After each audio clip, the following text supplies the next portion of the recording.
Walton Goggins has one of those faces you don't forget. A crooked smile, a devilish gleam, and a voice that drawls like honey over gravel. But behind the Southern swagger and breakout performances in Justified, The Shield, and The Hateful Eight is a story not of overnight success, but of resilience built from hardship, and a career carved from chaos. Early days, scraping by and starting over. Before Hollywood knew his name, Goggins was just another aspiring actor from Georgia, working odd jobs in Los Angeles to stay afloat. He parked cars, sold cowboy boots, and even dabbled in photography, anything to keep the lights on. But his big break seemed always out of reach, especially in an industry that didn't quite know what to do with his offbeat look and Southern drawl. Then came a gut punch. At 19, Goggins lost his mother. The grief was immense, and it nearly derailed him. But instead of quitting, he channeled that pain into his craft. His performances deepened. His characters, no matter how violent or deranged, started to carry a trace of that inner ache. It was as if he'd cracked himself open and poured it all into the screen. The Shield and a self-made break. The real turning point came not with a lucky audition, but a bold decision. Goggins co-produced a short film called The Accountant, a strange Southern fried comedy that won the Academy Award for Best Live-Action Short Film in 2001. That put him on the map in a new way, not just as an actor, but as a creator willing to bet on himself.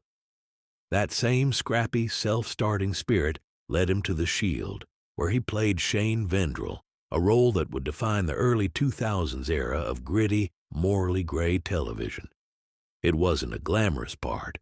Shane was impulsive, violent, often repulsive, but in Goggins' hands, he was heartbreakingly human.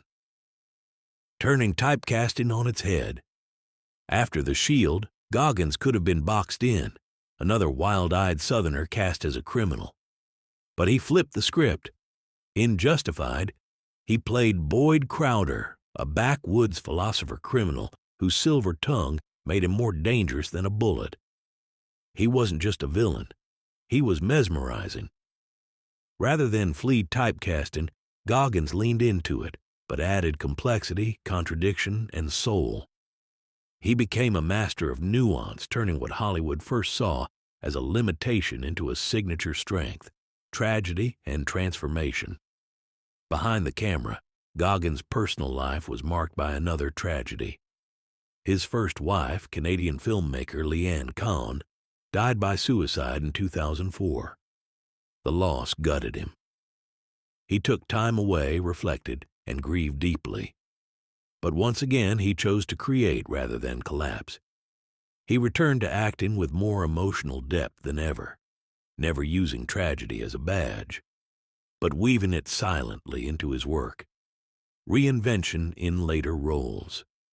In recent years, Goggins has shown his range with roles that are as unpredictable as he is. From the gleefully wicked transvestite Venus Van Dam in Sons of Anarchy to a goofball villain in The Righteous Gemstones, he's proved he can pivot between menace and comedy, absurdity and elegance, often in the same scene.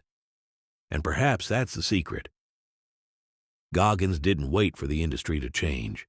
He adapted, reinvented, endured, and kept betting on himself when no one else would. The fortune that followed. Today, Walton Goggins is not just a character actor. He's a symbol of persistence, a man who took the crooked, painful parts of life and didn't straighten them out. He made them sing.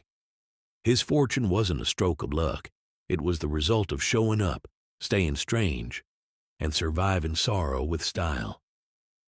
If success in Hollywood often feels like a lottery, Goggins is proof that sometimes misfortune is just the raw material for something unforgettable.